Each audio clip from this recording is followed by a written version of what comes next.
সশস্ত্র বাহিনী দিবসে ৭১-এর বীর সেনাদের প্রতি রাষ্ট্রপতি ও প্রধান উপদেষ্টার শ্রদ্ধা। ছাত্র জনতার বিপ্লবে নতুন বাংলাদেশের সূচনা হয়েছে, ডক্টর ইউনূসের মন্তব্য।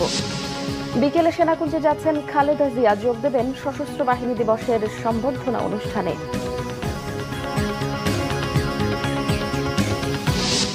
রাজধানীতে ব্যাটারি চালিত রিকশা চালকদের তাণ্ডব, বিভিন্ন স্থানে সেনাবাহিনী সহ আইন শৃঙ্খলা বাহিনীর সাথে সংঘর্ষ।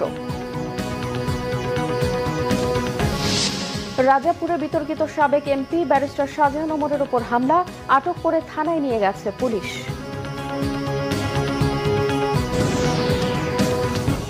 দেখছিলেন ক্রাউন সিমেন্ট সংবাদ শিরোনাম, এবারে বিস্তারিত।